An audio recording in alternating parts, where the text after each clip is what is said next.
Hello all, Shadwell here, ready to talk about the next film in my collection, Dr. Shock's Tales of Terror from 2003. It's the 26th film in the 50 Decrepit Crypt of Nightmares collection, is directed by Douglas Agosti and Lance Otto Smith, and stars Bruce Hoyt and David Agosti. From what I can tell, this anthology movie is just a collection of shorts that production company Aftershock Productions did between 2000 and 2003, as there is no through line except that each story is introduced by the incredibly annoying Dr. Shock during some very painful in-between sequences. And when I say painful, I mean wanting to staple steak to your head and play with tigers kind of pain. No pictures as usual, so here are pictures from other Doctor-themed movies and TV shows. Even though I'm shitting all over the introduction sequences to each horror short, that shouldn't make you think the whole movie isn't worth your time, because parts of it are, but just barely. In fact, I'd say the first short, Bullet for a Vampire, isn't totally awful. It has a daughter character who is a terrible actress, and there's a night sequence they shot during the day with a blue lens on the camera that made everyone look like Smurfs, but other than that, I rather enjoyed it. It was still a shit show, but an entertaining shit show. The second short, The Town That Loved Pizza, is very short and best skipped completely. The third short is The Garden Tool Murders, which displays some fairly good gore effects for a cheapo shot-on-video movie from the early 2000s. It does feature a scene of some extreme ableism that has got to have been fairly embarrassing to have on one's permanent record, but overall the short is not terrible.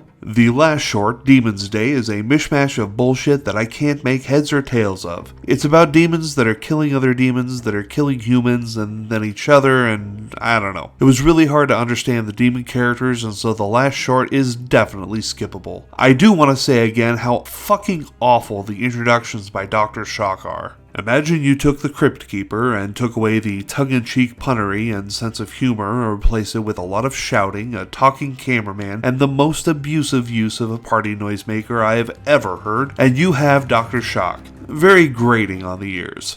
Overall, I'm going to give Dr. Shock's Tales of Terror a D+, which you have to understand is a relatively high mark for these 50 Decrepit Crypt of Nightmares. Tomorrow we tie up the Avengers franchise, for now, when I review Avengers Endgame. See y'all then.